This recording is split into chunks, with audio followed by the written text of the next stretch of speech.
안녕하세요. 오늘도 사연살롱을 찾아주셔서 감사합니다. 저는 세상 물정 모르고 사랑 하나만 보고 손해보는 결혼을 했다가 이혼하고 정신 차린 30대 여자입니다. 미리부터 고백하자면 저는 30이 넘어서도 철이 없었는데요.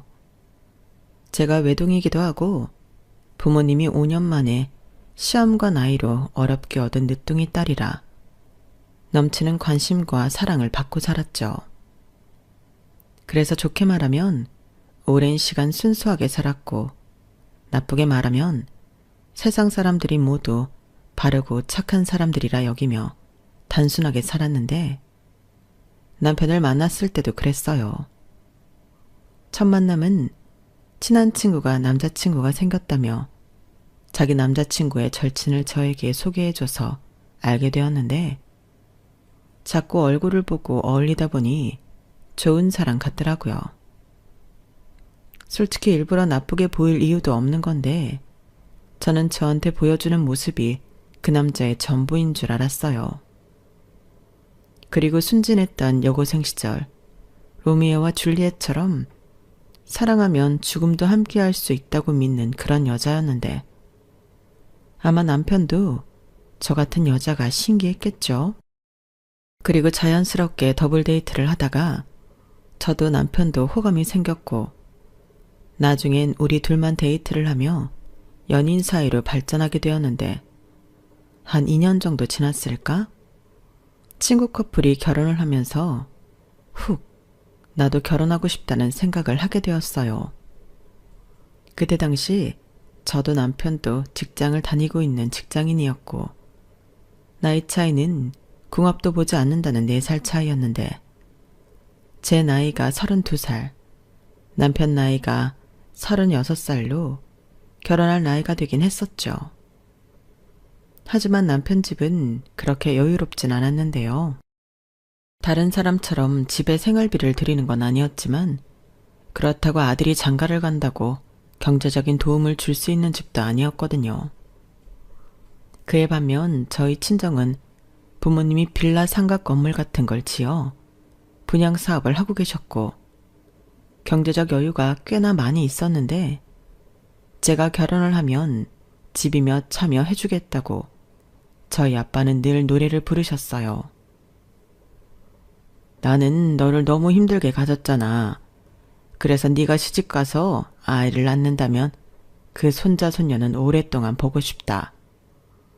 물론 귀한 내 딸 시집간다고 하면 서운하긴 하지만, 그래도 네가 좋은 짝 만나 행복하게 살면 아들 하나 생기는 거니 그것도 너무 좋지. 라며 언제고 당신의 딸이 결혼해 가족이 늘어나 더 큰 행복을 바라셨던 친정 아빠셨는데요. 저희 엄마도 마찬가지셨어요. 그래서 남편을 데리고 인사를 다녀온 뒤 아무래도 남편 쪽에서는 금전적인 도움을 받기 어렵다고 제가 먼저 이야기 꺼냈는데요. 저희 부모님은 당신들의 예비 사위가 마음에 드셨는지 그런 건 전혀 문제가 되지 않는다고 하셨어요. 그 말에 긴장했던 남편의 얼굴에도 화색이 돌았는데, 그 후 저희 엄마는 남편이 인사를 마치고 돌아간 뒤 저한테 이렇게 말하셨어요. 오늘 네가 데리고 온 남자 인상이 참 좋더라.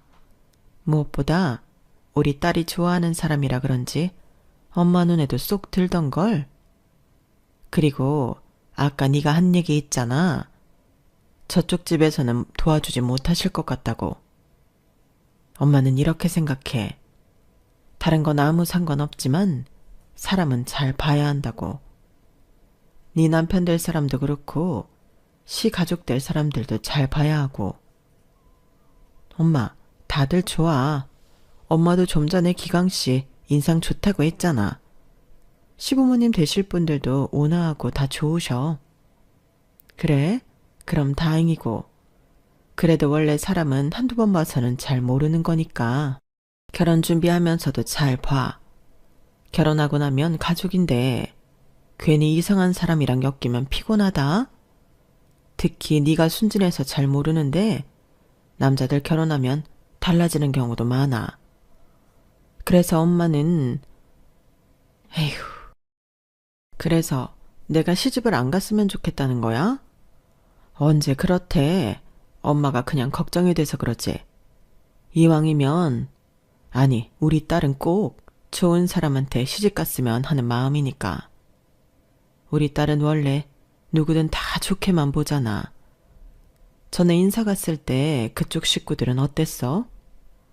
다들 좋았어. 잘해주시고 맛있는 것도 많이 만들어주시고 나한테 예쁘다고 칭찬도 많이 해줬는걸? 에휴, 그래서 또 홀랑 좋아라 했지? 좌우간 우리 딸은 누굴 닮아서 사람 좋아하고 해맑을까? 너는 언제 철들래? 애를 낳아야 어른이 되려나? 엄마는 또 그 소리. 나 어른이거든? 30대야. 엄마 눈에만 내가 애처럼 보이는 거야. 별 걱정을 다 해 정말. 엄마, 딸만 믿어. 내가 이래봬도 사람 보는 눈이 제법 있걸랑요. 기강씨 착한 사람이야. 만나는 내내 나한테 맞춰주고 잘해줬어. 싸운 적도 없다니까. 그래 알겠어. 엄마가 딸 아니면 누굴 믿겠니? 그러니까 우리 딸 꼭 행복해라. 엄마는 그것 말고는 바랄 게 없어. 알겠어. 잘 살게. 행복하게 입 찢어지게 웃으면서 살게. 분명 저는 저한테 다가올 미래도 모르고 저런 말을 했었는데 제가 경험해본 결혼이라는 세상은 마냥 행복할 수는 없었어요. 다른 분들 사연을 들으면 시댁과 갈등도 많으신 것 같은데 저는 순전히 남편 하나 때문에 이혼했거든요. 제 전 시부모님은 저희가 결혼할 때 전혀 도움을 주지 못해 미안하다고 저한테 그 어떤 것도 강요하지 않으셨는데 결혼하고 2년 정도는 아무 문제 없이 제가 바라는 행복한 시간을 보냈어요. 그러면서 시부모님이 그야말로 땡전 한 푼도 없이 시작해서 자식 셋을 낳고 이고생 저고생하며 살았다는 사연을 알게 되었는데 결혼 전에 남편한테 대략의 이야기를 듣긴 했지만 당사자인 시부모님에게 들으니 그 이야기의 깊이가 확연하게 차이가 나더라고요. 다옥이 시어머니는 연세가 있으심에도 건물 청소 일을 하고 계셨는데 그래서 허리도 살짝 굽으셨고 손가락 마디도 쫙 피는 게 힘들다고 하셨어요. 게다가 손을 잡아드렸을 때 왜 그렇게 피부가 거치신지 제가 깜짝 놀랄 정도였는데 그래서 더 마음이 쓰이더라고요. 그래서 시댁에 갈 때마다 몸에 좋은 거, 피부에 좋은 거, 소재 좋은 옷들을 선물로 준비해드렸고 시부모님은 이런 거 비싸니까 안 줘도 된다고 하시면서도 늘 좋아하셨는데 아마 남편이 제 뒤통수를 치려고 하지 않았다면 저는 시부모님께 계속 잘해드리며 살았을 거예요. 하지만 좋았던 시간도 잠시 결혼하고 3년이 넘어 4년차가 되어가니 슬슬 남편에게서 전과 다른 무신경과 무심함이 느껴졌는데 제가 외롭고 서운한 날이 많아졌어요. 그리고 그 시작은 노력을 많이 하는데도 임신이 안 되었다는 것부터 시작되었는데요. 저희 부모님처럼 시험관을 하는데도 임신은 어려웠어요. 산부인과에서는 아무런 이상이 없다고 했는데 미치고 팔짝 뛸 노릇이었죠. 처음에는 안 생기면 어쩔 수 없지 하는 마음이었는데 그게 횟수를 거듭할수록 마음처럼 태어날 수는 없더라고요. 그리고 제가 딱히 잘못한 것도 없는데 남편한테 미안하고 시부모님께도 죄송해 우울한 마음도 많았는데 그 즈음부터 남편이 다른 사람이 되어갔어요. 회사 일 핑계대면서 늦는 날이 많았고 주말에도 특근이다 약속이다 외출도 잦아졌는데 전처럼 저랑 둘이 함께 있으려 하지 않더라고요. 남편은 임신도 포기한 것 같았고 그래서인지 저를 피하는 느낌마저 들었는데 저도 자존심이 있으니 말도 못하고 소가리만 끙끙했어요. 남편이 저를 피하니 임신할 수 있는 방법도 없었죠. 그러다 이건 아니다 싶었는지 남편이 저한테 다시 잘해주기 시작했는데 바보처럼 마음을 돌려준 남편이 고맙더라고요. 그래서 더 잘해주려고 노력했고, 그러던 어느 날 남편이 저에게 퇴근 후 맛있는 저녁을 먹자며 오랜만에 데이트 신청을 하더군요. 같이 사는 부부인데 왜 그렇게 그 말이 설레든지.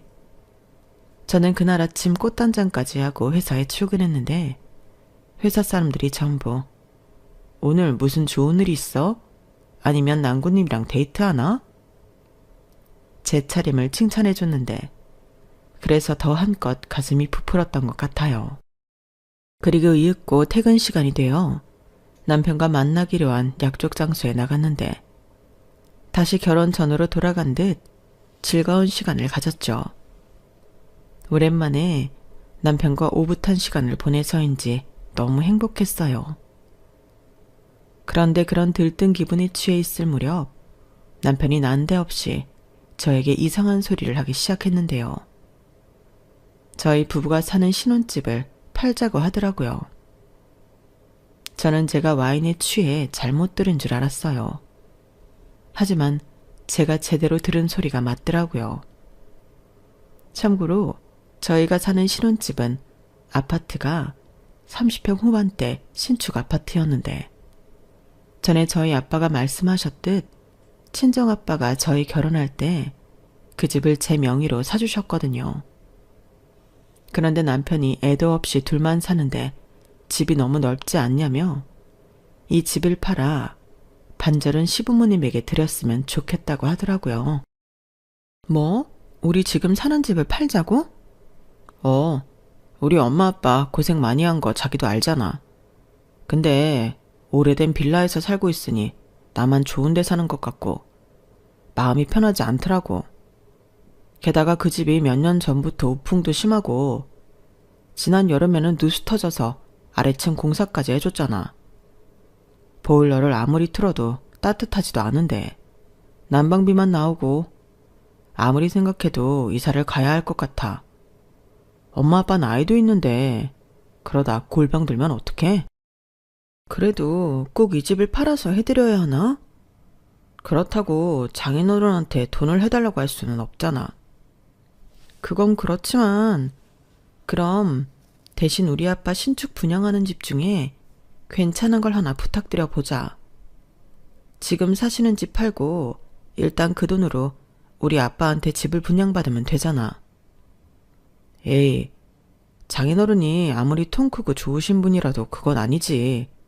엄연히 분양가가 있는데 그걸 무시하고 우리 엄마 아빠한테 집을 하나 달라고 하겠다고?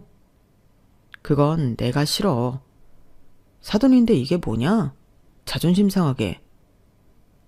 아니, 자기 얘기를 들으니 그 말도 맞는 것 같긴 한데 그래도 이 집을 파는 건 아닌 것 같아. 명의는 내 거지만 이 집도 아빠가 사준 건데 우리 마음대로 팔 순 없지. 그러니까 비밀로 해야지. 어차피 우리 집은 안 오시잖아. 우리가 팔았다고 말 안 하면 모르실 텐데 그렇게 하자. 우리는 20평대 작은 아파트 가도 되고 아니면 요즘은 빌라도 예쁘게 잘 지으니까 그런데 가도 되지. 애도 없으니 학군 같은 거 안 따져도 되잖아. 왜 말을 아까부터 그렇게 해? 지금은 없지만 나중엔 생길 수도 있잖아. 나 아직 포기 안 했어. 자기야, 말 나온 김에 얘기하자면 나는 이제 그만하고 싶다. 애 없이 우리끼리만 행복하면 되지. 나는 자기만 있으면 되는데 자기는 꼭 애가 있었으면 좋겠어? 요즘 애 하나 키우려면 수억 든데 차라리 나는 그럴 돈으로 자기랑 재미나게 살고 싶어. 이제 우리 젊지도 않아. 남편은 이젠 애는 필요 없다며 제 마음은 생각지도 않고 저렇게 말했어요. 그리고 어쩐지 저는 그 말이 너무 슬프게 들렸는데요. 이걸 누가 더 고생이냐 따지는 것도 우습지만 시험관을 하면서 고생은 제가 하는 거거든요. 그런데 자기는 젊지도 않고 이젠 힘들어서 아이를 포기하고 싶다는 남편이었고, 저는 서운한 마음에 남편의 말에 아무런 대꾸도 하지 않았어요. 그리고 시부모님 사정은 유감이지만 살고 있는, 그것도 저희 아빠가 잘 살라고 사주신 아파트를 팔아 도와드리고 싶진 않았는데요. 대신 다른 방법을 찾아보자 남편을 설득했어요. 그래서 철없이 친정 부모님에게 이 문제를 상의했고, 대신 남편이 우리 사는 집을 팔아 시댁 도와주자고 했다는 소리는 하지 않았는데, 저희 부모님도 쉽지 않은 문제라는 듯 말씀을 아끼는 눈치셨어요. 아빠, 요즘 집사라면 그렇게 돈이 많이 들어? 그야 인건비며 자재비며 오르지 않은 게 없으니까. 요즘은 또 예전 같지가 않아서 분양도 잘 안 돼. 대출도 잘 안 나와서 해약하는 경우도 많아졌고. 아, 그렇구나. 그이가 시부모님 걱정을 많이 하는데 그 집을 팔아도 집을 새로 사긴 어렵겠네. 대출이 안 되면. 현실적으로 그렇지. 아빠도 도와주긴 많이 힘드나? 유정아, 아무리 그래도 네 아빠 곤란하게 그런 말을 하니 그리고 사돈들이 좋아하지 않으실 거야. 그이도 같은 소리를 하긴 했는데 그래도 가족이잖아. 딸, 그 문제는 아빠도 좀 어렵네.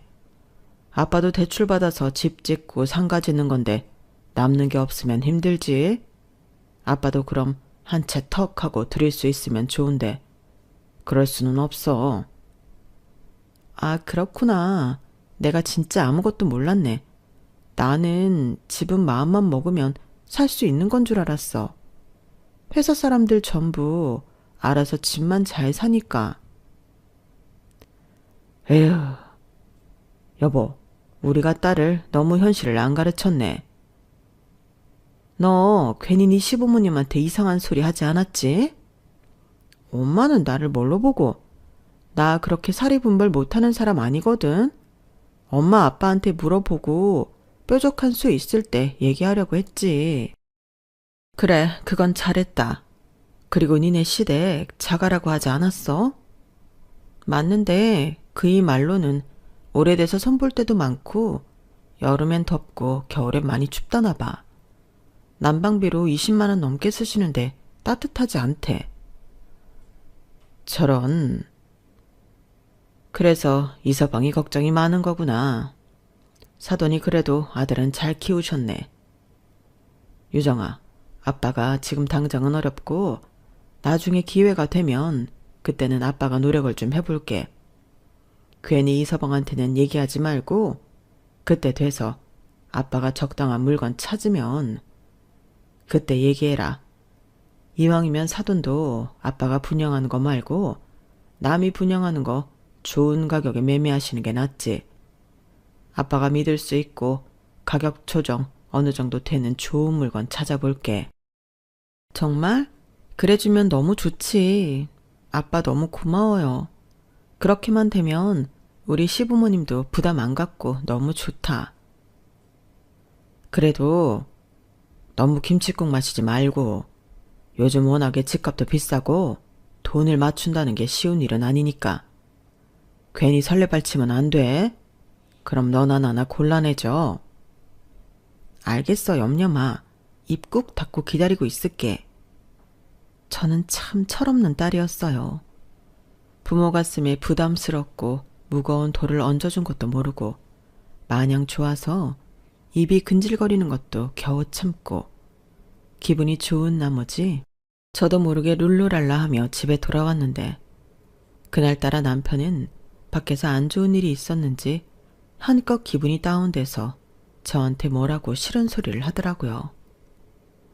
자기 기분 나쁜 거 뻔히 보일 텐데 어떻게 콧노래를 하냐고 저더러 눈치 없다고 했는데 연애할 때는 남편이 저렇게 말을 싸가지 없게 한 적이 없던 터라 저는 남편한테 상처를 받았어요.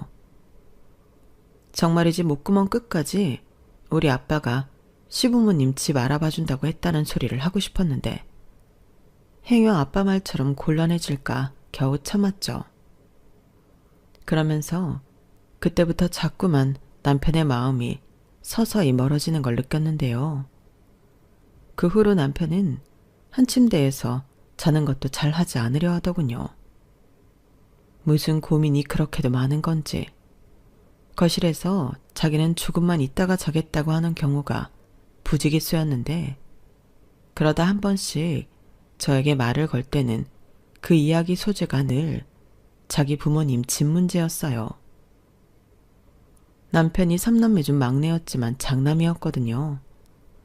그래서인지 자기가 장남인데 더 늦기 전에 효도를 하고 싶다고 저를 졸랐고 그때는 제 마음도 예전 같지는 않았는데 남편이 너무 돈돈거리니까 나중엔 이 남자는 나랑 결혼한 게 돈 때문인가? 하는 생각까지 들었어요. 물론 제가 억대 연봉도 아니고 저희 집이 무슨 재벌도 아니지만 저희 친정이 시댁보다는 형편이 많이 좋은 것이 사실이었고 결혼하면서 많은 도움을 받다 보니 안 그랬던 사람도 변하는구나 그런 생각이 들더라고요. 그러니 남편이 자기 효도하고 싶다고 저한테 말을 할 때면 전에는 아니었지만 문득문득 자기가 효도하고 싶은 걸 왜 나를 졸라서 하려고 하는지 그 심보가 고약하게 느껴졌는데요. 그래서 저도 그런 남편의 말을 무시하기 시작했어요. 어차피 저희 아빠가 이야기한 건 아직 얘기할 수도 없고 솔직히 그때는 아빠가 적당한 집을 찾아줘도 반갑지 않았는데 남편은 식어가는 제 마음을 느낀 건지 그런 저를 보고 너도 며느리이긴 하네. 친정이랑 시댁이랑 너무 차별하는 거 아니야? 왜? 시댁이 못 사니까 우스워? 라고 심지어 화를 내면서 넘지 말아야 할 선을 넘고 말았어요. 효도를 하고 싶으면 지 힘으로 하던지요. 아니 시부모님이 애당초 부탁한 일도 아닌데 자기 혼자 발을 동동거리며 저에게 짜증을 부리는 남편을 저는 이해하고 싶지 않았어요. 그러면서 자기는 저희 친정에 도움받고 싶은 마음은 처음부터 없었다며 계속 살고 있는 집을 팔자고 저더러 부동산에 집을 내놓으라고 했는데 이때는 이 인간이 나 몰래 무슨 빚이라도 있나? 그런 생각도 들더군요. 하도 보채고 졸라대니 돈이 궁해져라나 싶었거든요. 만약 그렇다면 더더욱 그렇게 해줄 생각이 없었는데 그러다 제 차가 퍼져버려서 곤란한 일을 겪게 되었어요. 제가 업무상 차가 없으면 힘든 일을 하고 있었거든요. 공장의 물건도 체크해야 하고 다른 협력업체와 미팅도 빈번해 차는 필수였는데 다행히 남편의 차가 거의 주차장에서 놀고 있었어요. 남편의 회사는 간부들까지만 차를 가지고 다닐 수 있었거든요. 주차 자리가 협소해서 그런다나? 굳이 차를 가지고 다니고 싶으면 회사 근처 어딘가에 월 주차 가능한 곳을 찾아야 했는데 집이 남편 회사에서 지하철로 9정거장이면 도착하는 거리라 굳이 그런 돈을 쓸 필요가 없었어요. 그래서 차는 본인이 주말에 개인 볼일 보거나 저랑 어디 데이트하러 갈 때 혹은 시댁에 갈 때만 쓰고 있었는데 그 차 생각이 나서 저는 남편의 차 키를 찾기 시작했죠. 그리고 둘 다 워낙 정리정돈을 잘하는 성격이라 힘들지 않게 남편의 차 키를 찾을 수 있었는데요. 일단 상황이 급해 남편에게 문자로 내 차가 퍼져서 자기 차 좀 빌린다고 짧게 문자를 보내고 그 차를 바로 썼어요. 그런데 차 안이 깨끗해도 너무 깨끗했고 안에 디퓨저인지 좋은 냄새도 났는데 이상하게 기분이 묘하더라고요. 그리고 생각해보니 제가 남편 차를 마지막으로 탔던 게 참 오래되었는데 저는 괜히 차 안을 살펴보고 싶어졌어요. 그러자 남편이 뒤늦게 문자를 확인했는지 자기는 자기 차 쓰는 거 반대라며 저더러 렌트를 하든 택시를 타든 하라고 자기 차에는 손도 대지 말라고 하는데 왜? 하지 말라면 더 하고 싶은 게 사람 심리잖아요. 저는 이 차에 뭔가 있는 그런 쎄한 기분이 들었어요. 그래서 트렁크도 열어보고 차 시트 밑바닥도 살펴보며 출근해야 하는 사실도 잊은 채 차 구석구석을 뒤지기 시작했는데 그러다 차 트렁크 바닥에 공간이 있다는 게 생각이 났죠. 전에 드라마에서 바람핀 남자가 거기에 물건을 숨기는 걸 봤었거든요. 그래서 혹시나 싶어 살펴보니 거짓말처럼 거기엔 다른 여자 물건이 들어있었어요. 편한 신발이나 얇은 가디건, 거기에 핸드크림, 립감 같은 여자 물건이 있었는데 그때 다리에 탁 하고 힘이 풀리더라고요. 그리고 이상한 건 거기에 무슨 부동산 명함 같은 것들이 잔뜩 있었는데요. 그런 것들을 일일이 확인을 해보니 유동 메모가 많이 되어 있는 명함이 있더라고요. 전화번호를 보니 인천이었는데 참고로 저희 부부는 경기도 부천에 살고 있거든요. 시부모님도 김포 쪽에 사셔서 저희 집이랑 가까웠는데 인천에는 제가 알기로 친척도 없는 낯선 곳이었어요.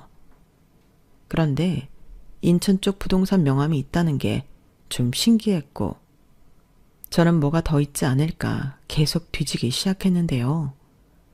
그러자 카페 같은 곳을 가면 도장 찍어주는 포인트 카드가 있잖아요. 그런 걸 발견하게 되었는데 거기에 떡하니 다른 여자 이름이 적혀 있더라고요. 네, 바람이 맞았어요. 이런 게 바람이 아니면 뭐가 바람이겠어요. 그리고 차량 블랙박스도 확인하니 여기에 적기도 민망한 것들이 잔뜩 들어 있었는데 그냥 남편의 차는 외도 증거의 총집합이었죠. 그런데도 간도 크게 차 키를 집에 두고 다녔다니 새삼 남편의 허술함이 고맙기까지 했는데 그때부터 남편이 미친 듯이 전화를 하기 시작했어요. 제가 남편의 문자 답장에 아무런 대꾸도 하지 않았거든요. 그러니 똥줄이 탔던 남편은 계속 저에게 전화를 걸었고 아무래도 이 인간이 일도 내팽개치고 집으로 올 것 같아 저는 일단 운전을 해서 거래처 공장으로 이동했는데요. 일이 있기도 했고 회사로 가면 남편이 찾아올 수도 있을 것 같아서였어요. 그리고 손에 잡히지도 않는 일을 무슨 정신인지 모두 끝내고 저는 유독 메모가 많이 되어 있던 인천의 부동산에 전화를 걸었는데요. 남편 놈의 내연여행색을 하며 통화를 시도했죠. 무슨 막장 드라마도 아니고 손이랑 목소리가 덜덜덜 떨렸어요. 여보세요? 땡땡 부동산입니다. 사장님 안녕하세요. 저 기억하실지 모르겠는데 예전에 까만 제네시스 SUV 타고 남자랑 같이 집 보러 갔던 최선화예요. 아, 기억나요. 아유, 왜 이제 연락해요. 그 물건 다른 임자 생겨서 날렸어요. 그날 생각 좀 하고 다시 온다고 하더니 그게 일이 좀 있었어요. 죄송해요. 그럼 그 물건 이젠 없는 건가요? 원래 사람들 보는 눈이 다 똑같은 법이에요. 내 눈에 좋아 보이면 다른 사람 눈에도 좋아 보이지. 근데 아가씨가 운이 좋긴 하나 보네. 마침 어제 비슷한 물건이 들어왔거든. 어때요? 그 집 보고 바로 계약할래요? 이런 기회는 흔치 않아. 그리고 그때 보니까 둘이 엄청 잘 어울리던데. 남자가 집 해준다고 할 때 얼른 받아야 돼. 안 그러면 그 남자도 다른 여자한테 뺏긴다니까. 저는 아무것도 모르고 잘도 떠들어대는 오지랖 넓은 부동산 사장님 덕에 모든 퍼즐이 맞춰졌어요. 그리고 실성한 사람처럼 웃음이 터졌는데 사람이 이렇게도 뒤통수를 맞는구나. 기가 막히더라고요. 그러면서 또 번뜩 떠오르는 생각이 있었는데 시부모님 집을 넓은 곳으로 옮겨주고 싶다는 남편의 말도 확인해 봐야 할 것 같았어요. 그 인간이 무슨 돈이 있다고 그 여자한테 지불해주겠어요. 그래서 퇴근 후 저는 연락도 하지 못한 채 시댁으로 향했는데 시부모님이 저를 보고 깜짝 놀라시더라고요. 하긴 며느리가 연락도 없이 혼자 밤에 불쑥 찾아오는 일이 흔한 일은 아니잖아요.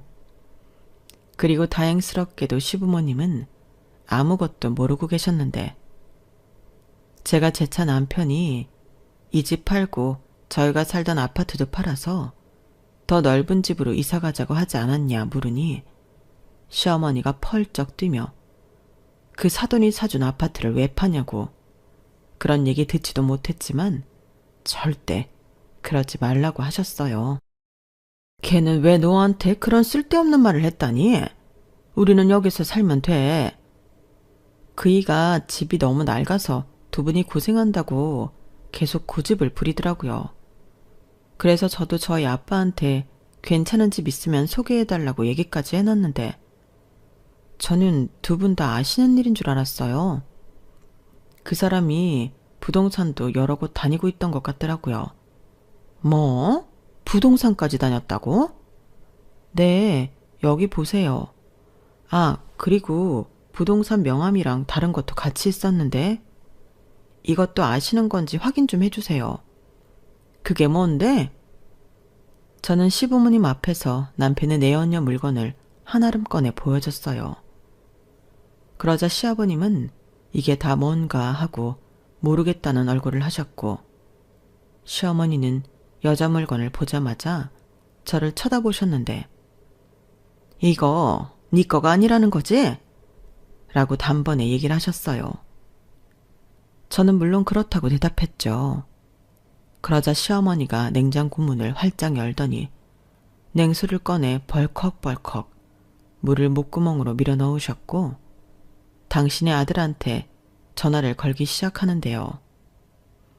저 들으라는 듯 스피커폰으로 돌리셨어요. 엄마, 왜요? 너 혹시 우리 이사시켜주려고 네 처한테 집 팔자고 했냐? 그 사람이 그래요?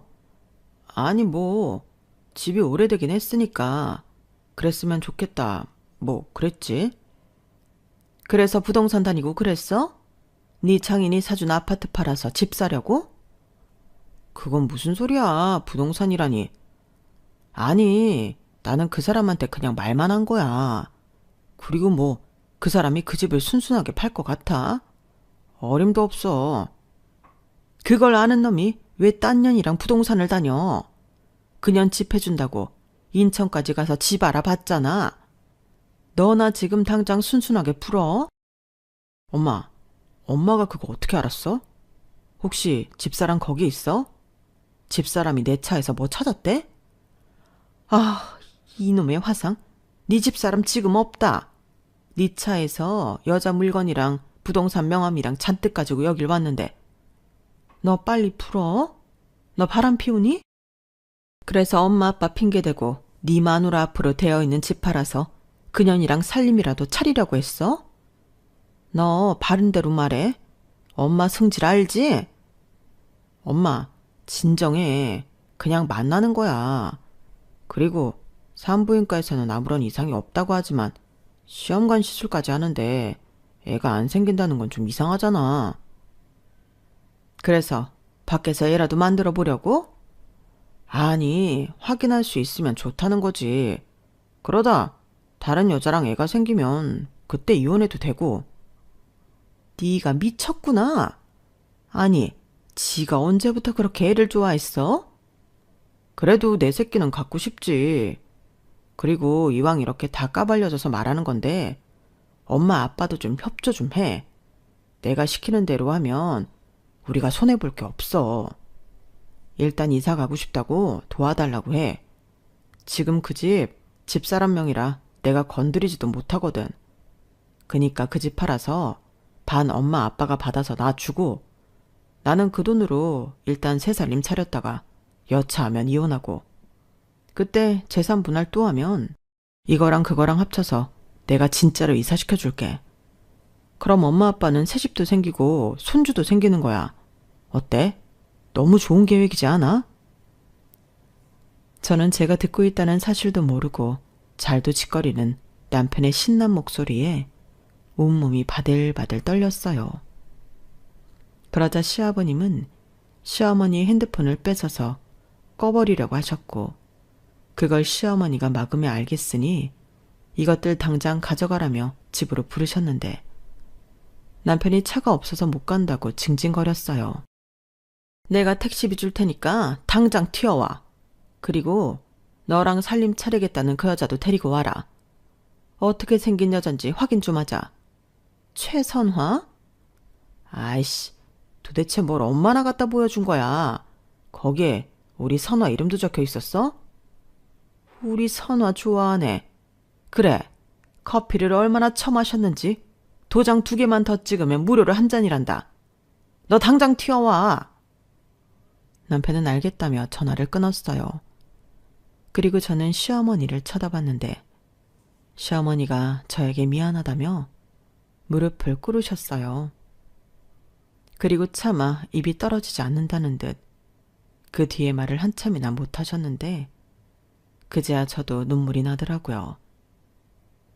아가, 울지 마라. 네가 우니까 내가 더 미안해서 혀 깨물고 죽고 싶은 심정이다. 내가 아들을 참 잘못 키웠네. 내가 비겁하게 원래 그런 애 아니라는 말은 하지 않을란다. 선택은 네가 해. 그냥 못난 놈 버리던지 아니면 내가 두들겨 패서 새 사람 만들어 놓을 테니 데리고 살 건지. 나는 강요하지 않으마. 아니 여보, 그래도 며느리한테 그렇게 말하는 시어머니가 어딨나. 얘야, 내가 대신 이렇게 사과하마. 우리 얼굴 봐서라도 한 번만 용서해주면 안 되겠냐? 남자한테 바람은 그냥 바람이야. 결국엔 조광지처한테 돌아가기 마련이라니까. 시끄러워. 당신도 쟤한테 그런 말 할 자격 없는 거야. 아까 못 들었어? 나는 내 아들인데도 피가 거꾸로 솟는 것 같았어. 이걸 만약에 사돈들이 들었다고 생각해봐. 그야. 그러게 왜 일을 크게 만들어. 당신이 기광이한테 전화만 안 걸었어도 될 일이었잖아. 확인을 해야지. 아니, 이런 물건이 나오는데 확인할 것도 없었지. 좌우간 미안하다. 저기 사실 아직 못 보여드린 게 더 있어요. 그런데 그건 안 보시는 게 좋다고 생각해요. 차에 블랙박스에 목소리랑 내부 영상이 있는데 저 그 여자 얼굴 다 봤어요. 더한 것도 봤고요. 그래서 어머님이 선택하라고 하셨지만 저는 이미 마음 정했어요. 죄송합니다. 사실 여기 온 것도 어머니 아버님까지 알고 있는 건지 확인하고 싶어서 왔어요. 다 같이 짜고 치는 거였나. 그게 확인하고 싶더라고요. 죄송해요. 아니다. 네가 오죽하면 그랬겠니? 그리고 여기로는 내내 얼마나 마음이 지옥이었겠어. 미안하다. 내가 다른 말을 하고 싶은데 미안하다는 말을 대신할 수 있는 말이 생각이 안 나. 나는 네 선택 존중한다. 여보, 당신도 존중해. 우리 딸이라고 생각해봐. 당신이 잘 살라고 사준 아파트 팔아. 딴 여자랑 살림 차리겠다고 하는 사위 받아줄 수 있어? 없지. 그래, 쳐 죽일 놈이지. 미안하다. 저는 지금 생각해도 시부모님은 그나마 괜찮은 분이었다는 생각을 해요. 팔은 안으로 굽는다고 하는데 저렇게 진심으로 아들 대신 사과해주는 부모님이 몇이나 있겠어요.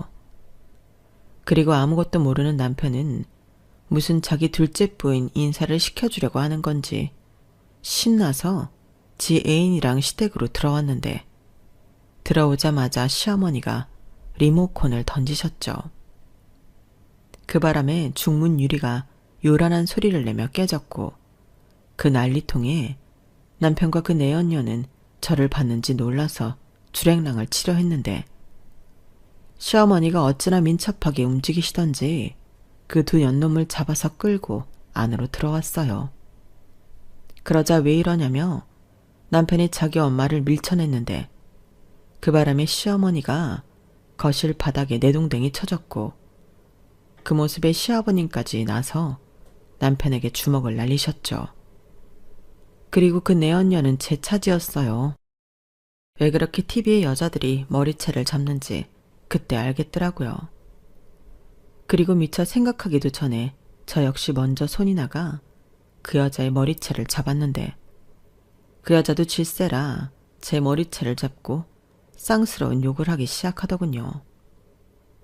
저는 물러서지 않았어요.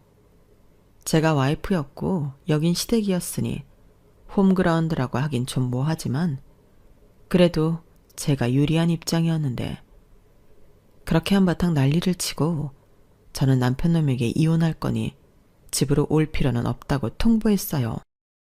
설마 이렇게 다 까발려졌는데 계속 나랑 살 생각인 건 아니지? 저 여자랑 잘 먹고 잘 살아. 아까 인천 땡땡 부동산인가? 거기에 전화해봤는데 둘이 엄청 잘 어울린다고 하더라. 그리고 먼저 봤던 집은 나갔고 다른 물건이 있대. 놓치지 말고 그거라도 잡아. 아참, 돈이 없어서 못하나? 설마 우리 아빠가 사준 내 아파트 팔아서 그거 사려고 했니? 아주 뻔뻔하다. 어떻게 장인 돈으로 새살림을 차릴 생각을 해? 그것도 네 부모 팔아서. 야, 너 정말 끝까지 이럴 거야? 치사하게 여길 왜 와? 가족은 건드리는 거 아니지. 왜?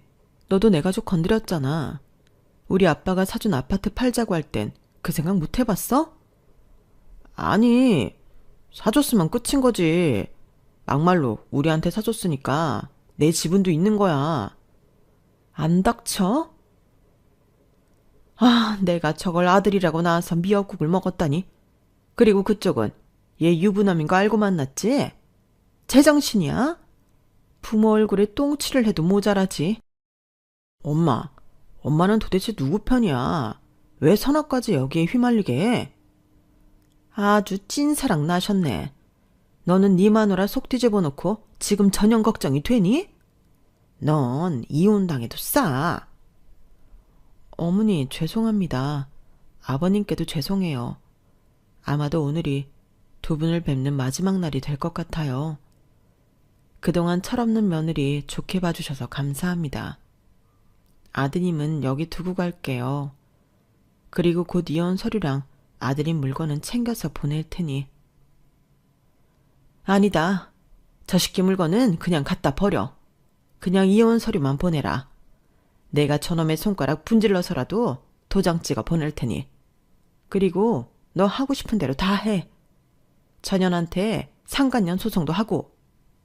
엄마 미쳤어? 그래 미쳤다.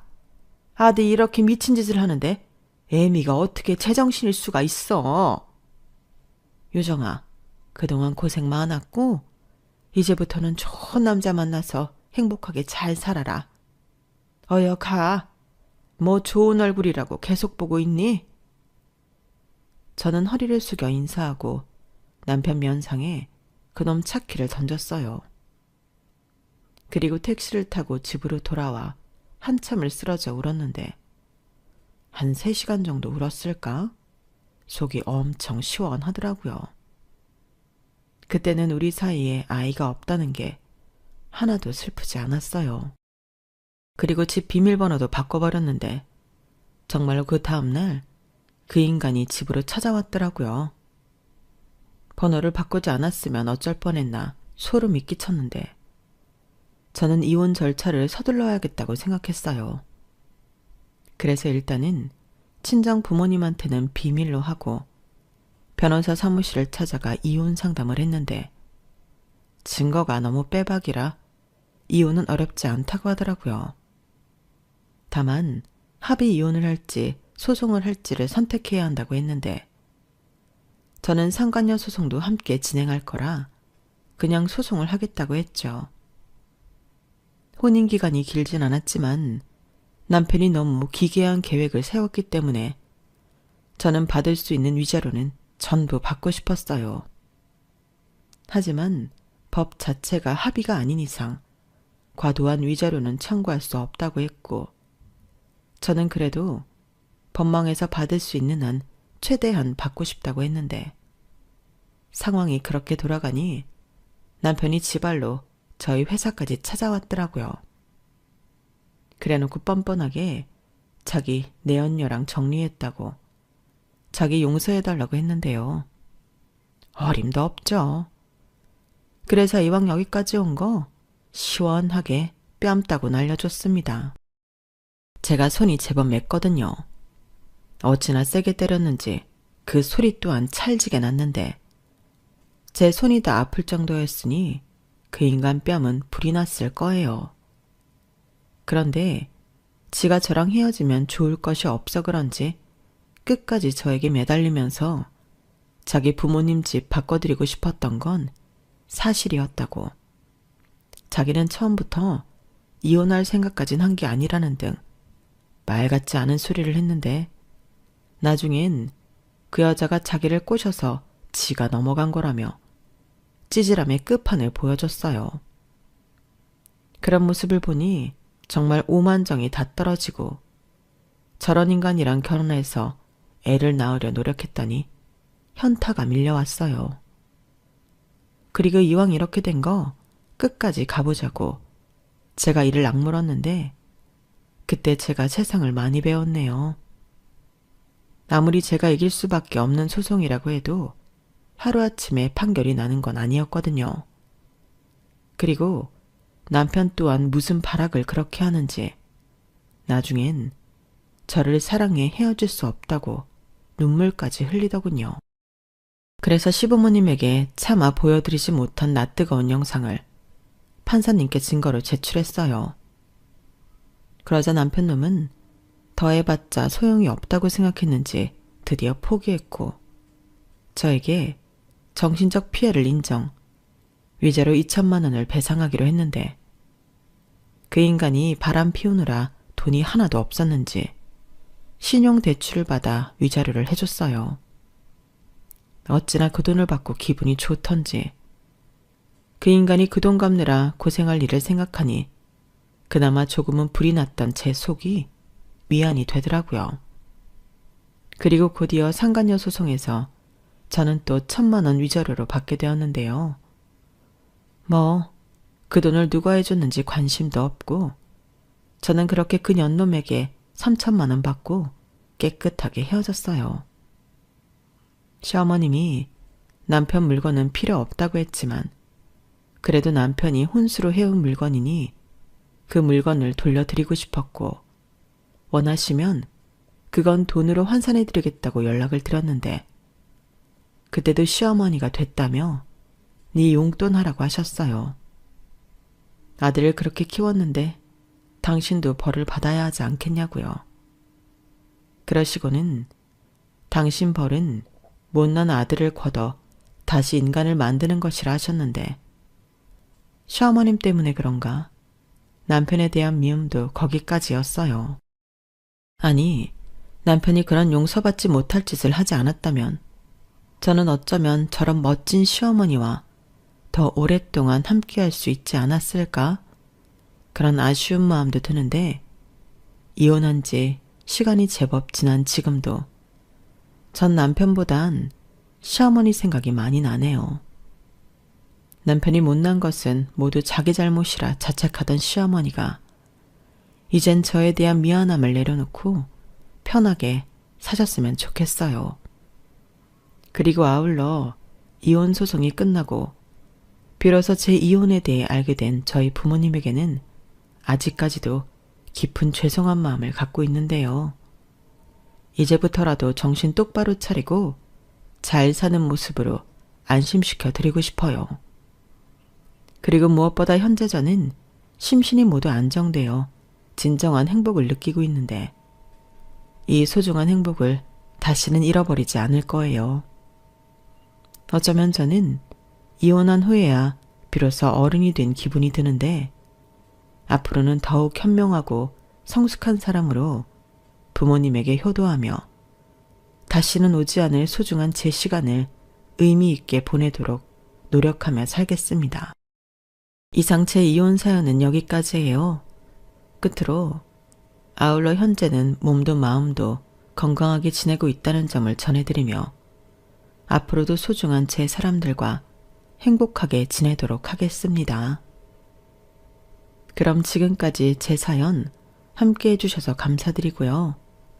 늘 건강하시길 바랄게요. 여러분, 사연 댓글에 응원과 현명한 조언 부탁드려요. 좋아요와 구독은 저에게 큰 힘이 됩니다.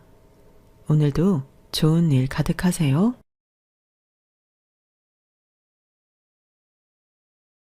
안녕하세요. 오늘도 사연 살롱을 찾아주셔서 감사합니다.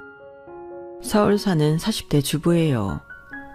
지금은 남편과 아이 키우면서 시부와 시할아버지까지 모시고 살고 있어요. 말만 들으시면 시댁 식구들 사이에서 갑갑하게 사는 걸로 느껴지시나요? 오히려 저희가 시부집에 얹혀 사는 거예요. 한 번도 경험하지 못했던 대형 평수의 아파트에서 가사 도우미까지 써가면서 잘 살고 있네요. 이렇게 식구들이 다 모여 산 지 얼마 안 됐어요. 여기 와서 마음이 편한 건 바로 악덕 시모의 얼굴을 더 이상 안 봐도 된다는 거예요. 모두들 시모와 연을 끊었거든요. 심지어 시모의 아들인 제 남편마저도 어렸을 때부터 제일 싫어하던 본인 엄마와 연을 끊으니 맘 편하다고 하더군요. 세상에서 가장 친하고 편해야 할 대상인 엄마가 그렇게나 불편하고 싫었다니 대체 시모가 어떤 인간이었는지 궁금하시죠? 앞으로 제가 우리 시모에 대한 썰을 쭉 풀어놓을 텐데 끝까지 들어보시면 저와 남편의 심경이 이해가 되실 거예요. 세상 살면서 이렇게 지랄 맞은 사람은 처음 겪어봤거든요. 남편이 아무리 착하고 자상한 사람이어도 시모가 이럴 줄 알았다면 이 집안에 시집 오지 않았을 거예요. 어쨌든 이제 평생 시모와 얼굴을 마주 대하지 않아도 된다고 생각하니 날아갈 듯 기쁘네요. 사주나 신점을 본 적은 없지만 40대 이전의 제 삶은 아주 밑바닥을 기는 인생이었어요. 아직 나이가 많은 건 아니지만 남들보다 파란만장한 삶을 살았다고 자부할 수 있을 정도니까요. 사연살롱 구독자분들 중에 혹시라도 저보다 더 힘든 인생을 사신 분들에겐 큰 위로의 말씀을 전하고 싶어요. 그 처참한 순간들을 잘 알고 있기 때문이죠. 그리고 현재 좀 힘든 과정을 겪고 계신 분이라면 제 이야기를 들으시고 저런 삶도 있구나. 난 그나마 다행이다. 라고 생각하셔도 좋을 것 같아요. 인생이 정말 안 풀릴 때 나보다 더 못한 처지의 사람을 보면 그나마 위안이 되기도 하잖아요. 마냥 위만 쳐다보고 살면 정말 기운 빠지는 것 같아요. 우리 천천히 욕심 없이 길게 가자고요. 마음 편하고 건강한 게 제일이니까요. 그럼 지금부터 제 이야기를 시작해 볼게요. 끝까지 들어주시고 좋은 댓글 많이 남겨주시면 크나큰 응원이 될 것 같아요. 저희 친정 부모님은 금슬이 좋으셨기에 저 포함 아이를 5명이나 낳으셨어요. 전 5남매 중에 맏딸이고요. 딱히 남녀 차별을 하신 건 아니지만 아마 막내 아들을 낳으려고 딸을 내리 4명이나 낳으신 것 같아요. 그래도 막내인 아들만 위하지 않고 딸들까지 모두 사랑으로 대해주신 게 지금까지 참 감사하네요. 제 나이 또래에 5명 남매를 둔 건 흔치 않았어요. 부모님께서 사이가 좋으셔서 그랬는지 저희 남매들도 독수리 오형제라고 칭하면서 똘똘 뭉쳐 잘 지냈죠. 어렸을 때 기억은 진짜 행복하고 좋은 것들만 남아있어요. 엄마 아빠가 끔찍한 사고를 당하기 전까지 말이죠. 에휴, 그때의 트라우마가 얼마나 크던지. 뉴스에 교통사고 이야기가 나올 때면 아직도 머리카락이 쭈뼛 서곤 해요. 물론 피해자도 가엾지만 남겨진 가족들이 받을 충격을 잘 알기 때문이에요. 저희 엄마 아빠는 기계 부품 조립 공장을 같이 다니셨어요. 두 분 다 부지런하고 성실하게 일하셨지만 벌이는 신통치 않았죠. 큰딸인 제게 동생들을 맡기고는 정말 열심히 일하셨어요. 휴일도 없이 말이죠. 공장 사장님께서 저희 부모님의 노고를 잘 알고는 결혼 기념일에 맞춰 호텔 뷔페 식사권 2장을 주셨어요. 호텔 뷔페는커녕 그냥 뷔페도 잘 가지 못하던 부모님께서는 오히려 투덜대셨어요. 특히 엄마는 식사권을 누군가에게 중고로 팔 생각까지 하시더군요. 현금이 최고라면서요. 아, 우리 주제에 무슨 호텔 뷔페야. 사장님도 참. 차라리 돈으로 주시면 우리 가족들 삼겹살 몇 근 끊어서 배 터지게 먹을 수 있을 텐데. 이 식사권 중고로 다른 사람한테 팔까봐. 전 반대했어요. 맨날 찢어지게 고생만 하는 우리 엄마 아빠가 한 번쯤은 호강을 누렸으면 하는 바람에서 말이죠. 엄마, 에이, 그걸 왜 팔아요? 오랜만에 예쁘게 차려입고 아빠랑 좋은 곳에서 데이트 한번 하세요. 내가 동생들 잘 돌보고 있을 테니 걱정 마시고요. 그렇게 엄마 아빠를 보내드렸어요. 엄마가 곱게 화장하는 모습을 진짜 오랜만에 보았죠. 하지만 그게 부모님의 마지막 모습이었어요. 1시간 뒤 집으로 걸려온 전화를 통해 큰 사고가 났으며 부모님 두 분 다 위독하다는 소식을 듣게 되었어요.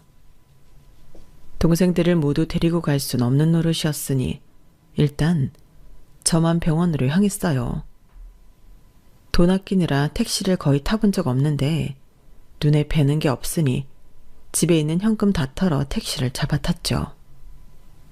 병원 응급실 앞에 내려 응급실 문까지 가는데 불과 몇 미터 거리를 몇 번을 자빠졌는지 몰라요.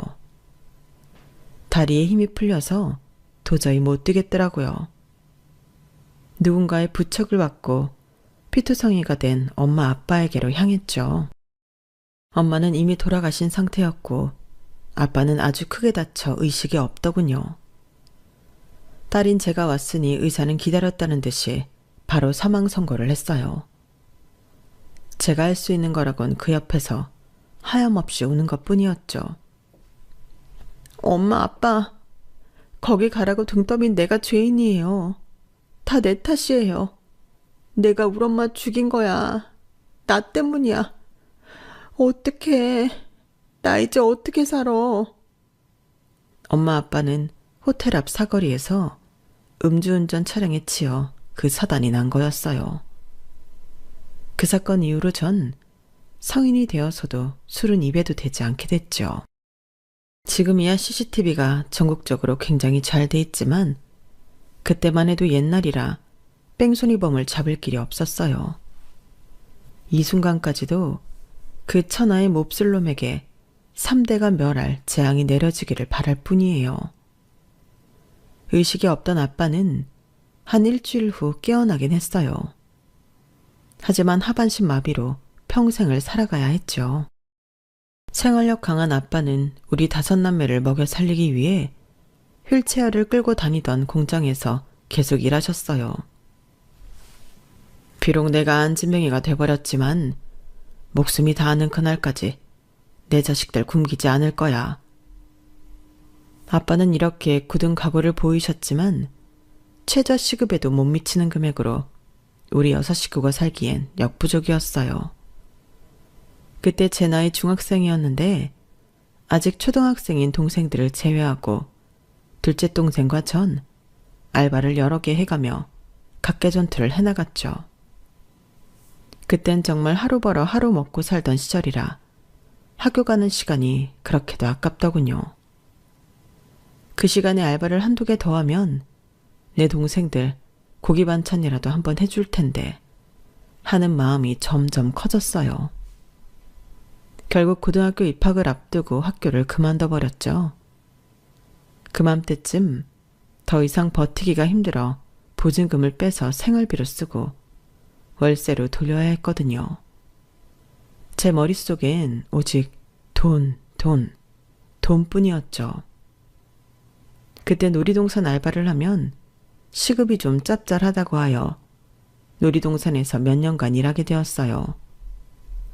물론 3-4개의 알바를 병행하면서 말이죠. 그렇게 바쁘게 살다 보니 어느새 제 나이 20살이 되더군요. 하루는 놀이동산 대관람차에서 일을 하고 있었어요. 아무 생각 없이 손님을 받고 있었는데 찐하게 잘생긴 남자가 여자친구와 함께 대관람차에 탑승하더군요. 어잉? 탤런트인가? TV에 나오는 사람인가? 진짜 잘생겼네. 여자친구도 이쁘고 말야. 야, 부럽다. 제가 원래 인상 찐한 사람을 선호해서 자꾸 눈길이 갔어요. 아직 남자 손목도 못 잡아본 저는 그 선남선녀 커플이 마냥 부럽기만 했죠. 그런데 어쩐지 그 잘생긴 남자도 제 얼굴을 뚫어지게 쳐다보더라고요. 여러분도 아시다시피 대관람차가 굉장히 천천히 움직이잖아요. 그 남자가 다람쥐통 같은 대관람차 안에서 천천히 올라가며 계속 절 쳐다보더군요. 그 안에 여친과 함께 있음에도 불구하고 말이죠. 그런데 내려올 때 보니 그 남자와 함께 있던 그 여친이 울고 있었어요. 급기야 지상으로 내려와 문이 열리자마자 여자 혼자 뛰쳐나가 버리더군요. 그 남자는 태연한 표정으로 그 여자를 잡지도 않고 말이죠. 전 괜한 오지랖으로 그 남자에게 물어봤어요. 저기 여자친구분 혼자 가시는데 왜 안 따라가고 여기 계속 서 계세요? 그 남자는 찰나의 눈짓으로 제 이름표의 이름을 확인하고는 말하더군요. 미네 씨 만나려고 여자친구랑 방금 헤어졌거든요. 이게 대체 뭔 소린가? 진짜 나한테 하는 소린가 싶으면서도 싫지 않았어요. 잘생긴 남자가 내 이름을 불러주며 말까지 걸어주는 게 좋더라고요. 그땐 20살이었고 남자고 뭐고 아무것도 모를 때였으니까요. 그래도 다음 손님 받아야 하니 그 남자를 펜스 밖으로 내보내야 했어요. 네? 지금 뭐라고 하신 건지 잘 모르겠지만 지금 제가 일해야 해서요. 죄송하지만 일단 저쪽으로 나가주시겠어요? 그래요. 시간이 늦었으니 일 끝날 때 다 됐죠? 저쪽에서 미네 씨 기다릴게요. 일 마치면 알려줘요. 잘생긴 남자가 저쪽에서 절 뚫어지게 쳐다보고 있으니 그냥 걸어가는데도 스텝이 꼬이더군요. 엄청나게 신경 쓰였죠. 놀이동산 마감 시간이 되어 일을 마치고 그 남자에게로 걸어갔어요. 그랬는데 그 남자가 저에게로 다가와 저를 와락 껴안더군요. 수고했어요, 미네 씨. 난 박수찬이라고 해요. 국제 변호사로 일하고 있어요. 미네 씨 보는 순간 첫눈에 반해버려서 그만. 같이 온 여자친구랑 헤어져 버렸지 뭐예요. 여자친구에게 미안하지만 국제 변호사인 내 타이틀만 보고 나랑 사귀는 것 같아서 별로이긴 했어요. 어쨌든 난 한국에서 많이 안 살아서 한국말도 서툴고 마인드도 외국인 마인드라 무척 개방적이에요. 하지만 첫눈에 반해버린 여자에겐 내 순정을 다 바치고 싶어요. 나한테 기회를 주시겠어요? 네? 너무 갑작스러워서 대체 이게 무슨 일인가 싶네요. 근데 무슨 기회를 달라는 거죠? 당신을 사랑할 기회를 달라는 거예요. 한국말이 짧아서 내 마음을 어떻게 표현해야 할지 모르겠네요. 자, 내 심장을 만져봐요. 두근두근 거리죠. 이렇게 내 마음이 설레는 사람을 만나 사랑하고 싶어요.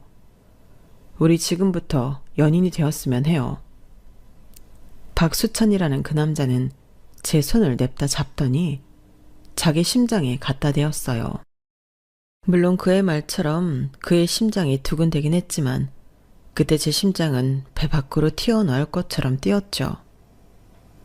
남자의 손을 잡아본 적도 없는 내가 남자 가슴에 손을 대고 있더니 게다가 이렇게 잘생긴 남자라니 속으로 맙소사 이런 말밖에 안 나오더군요. 마치 꿈을 꾸는 듯 했어요. 이 남자는 내게 고속도로에서 100km로 달리듯 직진해 왔어요. 우린 급속도로 가까워졌고 1년간 불같은 연애를 했죠. 1년을 데이트했다고 하지만 국제 변호사라던 그의 바쁜 직업 탓에 자주 보지 못했죠. 대신 데이트 날만 되면 절 데리고 화려한 곳에 많이 다녔어요. 이렇게 백마탄 왕자님과 럭셔리한 곳을 다니게 되니 제가 진짜 공주가 된 듯한 느낌이었죠. 그때쯤 놀이동산 정비를 담당하는 업체 사장님께서 절 좋게 보시고 본인 회사 격리직에 채용해 주셨어요. 맨날 춥고 덥고 하던 야외 놀이동산에서 벗어나 따뜻한 사무실에서 펜대 굴리며 일할 수 있다니 꿈만 같았죠. 남친과 연애하니 모든 게 잘 풀리는 느낌이었어요. 그러나 그것도 잠시. 갑작스레 엄청난 후폭풍이 밀려오더군요. 연애 때처럼 사무실에서 업무를 보고 있었어요. 아직 신입이니 주위 동료분들에게서 많은 도움을 받으며 일을 배우고 있는 입장이었죠.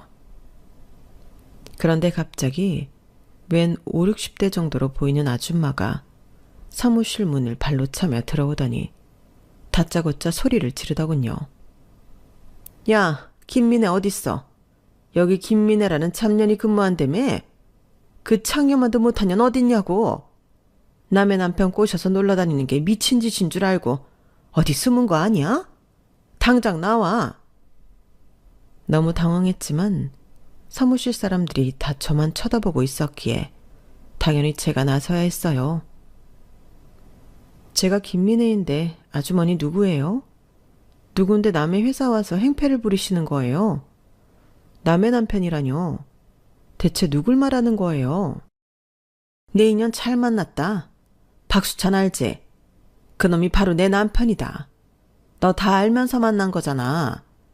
그지 같은 백수 새끼가 내 원룸 건물에서 나오는 월세 갖고 다 너한테 바쳤더라? 얼굴 반반하고 나이 어린 거 같고 이렇게 남의 가정 파탄내도 되는 거야? 인연, 오늘 너 죽고 나 죽자. 전 충격을 받았지만 내 남친의 여편네라는 이 아줌마가 내 머리채를 먼저 잡고 흔들어댔기에 나도 질 수는 없었어요. 저와 그 아줌마의 육탄전이 벌어지고 급기야 경찰이 출동했죠. 경찰에 가서 조사를 받는데 이 아줌마의 보호자로 내 남친인 박수찬이 왔고 제 보호자로는 우리 아빠가 휠체어를 끌고 왔어요. 아빠를 보자마자 너무 죄송한 마음에 눈물이 나더군요. 그 모습을 보고는 그 미친 아줌마는 계속 소리를 질러댔어요. 당신 이 아가씨 아빠야? 대체 딸내미 교육을 어떻게 시킨 거야? 간통죄로 싹 다 고소해버릴 테니까 그런 줄 알아. 뭐요? 내 딸이 그럴 리가 없어요. 얘가 얼마나 착한 아인데요. 저보다 더 충격을 받으신 아빠에게 제 억울함을 해명해야 했어요. 아빠, 저 이 남자가 유부남인 줄 모르고 만난 거예요. 나도 사기당한 거라고요. 알고 보니 박수찬 이놈은 국제 변호사는커녕 비행기는 한 번도 타본 적 없는 시골 출신 백수였어요. 서울로 올라와 원룸에서 살다가 반반한 얼굴로 늙은 과부인 원룸 주인 아줌마를 꼬셔 혼인신고까지 하고 같이 살고 있는 부부였죠. 누가 누굴 꼬셨는지는 사실 잘 모르겠네요. 서로 필요에 의해 같이 살고 있는 사이 같았어요. 어쨌든 다 조사를 받고는 간통이고 뭐고 다 없는 일로 하고 경찰서를 나오다가 남친 면상에 가래침을 뱉어버렸어요. 그러자 박수찬 이놈은 뚫린 입이라고 말도 안 되는 변명을 해대더군요. 미안해 미애야. 젊은 여자랑 만나보고 싶어서 그만. 그동안 행복했어. 잘 가. 뭐? 행복? 이런 미친놈이 있나. 넌 평생 너보다 20살 많은 저 할매한테 충성을 다 바치면서 살아. 나중에 네 와이프 똥기저귀까지 갈아주면서 말이야. 나 같은 나이 어린 피해자 또 만들지 말고. 알았냐? 전 그 사건으로 인해 잘 다니던 그 격리직에서 잘렸고 재취업하기도 힘들었어요. 다시금 알바 인생으로 전락하고 말았죠. 또다시 가리지 않고 알바 3-4개를 돌려가며 했어요. 엄마가 교통사고로 돌아가신 후 늘 그렇게 살아왔기에 별로 어려울 것도 없었어요. 오히려 제게 익숙한 생활이었죠. 하지만 제가 무고하게 간통사건에 휘말린 이후 하반신 마비인 아빠의 건강이 급격하게 안 좋아졌어요. 거의 맨날 술을, 그것도 아주 많이 드셔서 휠체어에서 꼬꾸라진 적이 한두 번이 아니었어요. 아무리 제 잘못이 없었고 오히려 제가 피해자라고 해도 그런 일에 연루됐다는 것이 속상하셨나 보더라고요. 내 딸이 그런 험한 일을 겪은 건 다 이 애비 탓이다. 애비가 안진뱅이가 되어 널 지켜내지도 못했구나. 여보, 미네 엄마, 그때 나도 데려가지 그랬어요. 혼자서 이 모든 걸 감당하려니 너무 벅찹니다 그려. 아빠, 우리 독수리 오영재가 아빠 곁을 지키고 있는데 왜 그러세요? 그리고 그 사건은 사기꾼한테 재수없게 걸린 거고 다 끝난 일이니 마음 쓰지 마세요. 이렇게 몸도 못 가눌 정도로 술 마시면 아빠까지 한순간에 떠나버릴 것만 같아요. 엄마 곁으로 말이죠. 그럼 우리 오남매 어떻게 살라고요? 제발 정신 좀 차리세요. 마음이 나약했던 아빠는 그 후로도 술독에 빠져 사셨어요. 그러다 간경화가 심해져 몇 년 후 돌아가시고 말았죠. 우리 오남매 모두 충격에 빠졌지만 그래도 서로가 함께 있어 슬픔을 금방 헤쳐나갈 수 있었어요. 어려운 상황에 닥치면 친구고 뭐고 다 필요 없고 진짜 핏줄이 최고인 것 같더라고요. 저 혼자였다면 아마 외로움과 괴로움을 견디지 못했을지도 모르겠네요. 어쨌든 엄마를 음주운전 뺑소니로 잃고 아빠마저 술로 잃게 되니 정말 술이 왼수 같았어요. 술 권하는 사회인 대한민국이 싫을 지경이었죠. 우리나라는 술로 인해 사건 사고가 너무 많이 일어나고 사회적 비용도 큰 것 같아요. 엄마 아빠가 모두 돌아가시고 난 후 전 꼭 술 안 마시는 남자랑 결혼해야겠다고 다짐했어요. 제 생각이 결혼까지 닿은 이유는 어느덧 제 나이가 30줄에 가까워졌기 때문이에요. 딱 1년이었고 비록 사기꾼이었지만 20대 초반에 불같은 연애를 하고 난 후 아무 남자도 만나지 않고 거의 7, 8년이 흐르다 보니 슬슬 외로워지기 시작하더군요. 심지어 제 밑에 여동생 2명이 저보다 일찍 시집을 가서 아기 낳고 잘 살고 있었죠. 그 모습을 보니 너무 행복해 보여서 부럽게까지 했어요. 그동안 동생들 시집 보내고 어린 동생들은 대학까지 보내느라 허리가 휠 지경이었으니 제 결혼이나 연애는 생각도 못하고 있었어요. 부모님께서 2분 다 안 계시니 맏딸인 제가 동생들의 부모 역할을 다 했죠. 지금도 그 부분은 참 뿌듯하네요. 동생들도 제게 고마워하고 저도 할 도리를 다 했다는 생각이 들어서 말이죠. 우리 집안이 급격히 가세가 기울면서 동네 주민센터 복지과로부터 정말 많은 도움을 받았어요. 그러면서 복지과 공무원분들과 친해졌죠. 저희 오남매에게 물심양면으로 지원을 많이 해주셨거든요. 친하게 지내던 여자 사회복지사분께서 이번에 공무원 은퇴하신다면서 제게 식사를 한번 하자고 하더군요. 제가 사드릴 요량으로 그 자리에 나갔죠. 그랬는데 웬 젊은 남자와 함께 앉아 계시더라고요. 미네 씨, 얼른 와서 앉아요. 여기는 정성혁 씨예요. 우리 주민센터에서 함께 일하는. 저번에 한번 보지 않았나? 성혁 씨, 내 말이 맞지? 우리 미네 씨가 얼마나 미인이야. 착하고 생활력 강하고 동생들 잘 챙기고 진짜 진국인 여자라고. 서로 나이도 비슷한데 이참에 결혼까지 해버리는 게 어때요? 둘이 진짜 잘 어울린다. 원래도 좀 오지랖이 넓은 복지사님이 같이 일하던 젊은 남자 동료를 소개시켜 주었어요.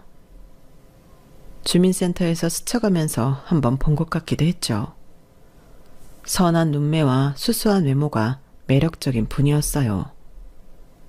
소개해준 복지사님이 첫 만남, 첫 대화에 결혼 얘기까지 꺼내서 좀 당황하긴 했지만 싫진 않았어요.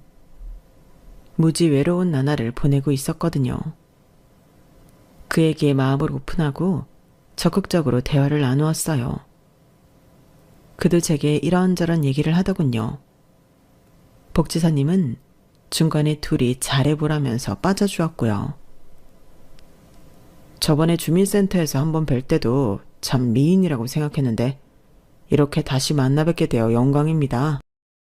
너털 웃음을 짓는 정성혁. 이 남자가 부담스럽지 않았던 건 저의 처지를 이미 모두 알고 있을 거란 기대 때문이었어요.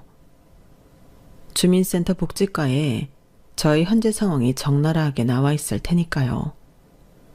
사실 부모님 잃고 어린 동생들 4명이나 뒷바라지 해야 하는 제 처지 때문에 더욱 마음을 꽁꽁 닫고 살았어요.